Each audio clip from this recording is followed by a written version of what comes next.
Nasira ang ilang gusali sa Cebu City kasunod ng magnitude 6.9 na lindol. Nagkabasag-basag ang ilang tiles at pader ng isang hotel.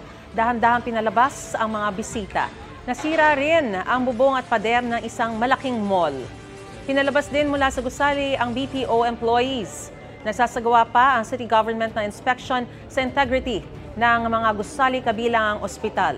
Sa tala ni Cebu City Mayor Nestor Archival, nasa 5 ang sugatan kabilang ang isang nagka-fracture sa braso.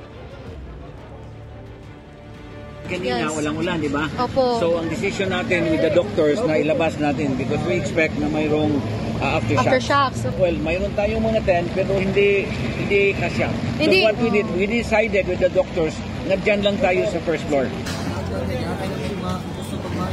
Oh. Slide ka.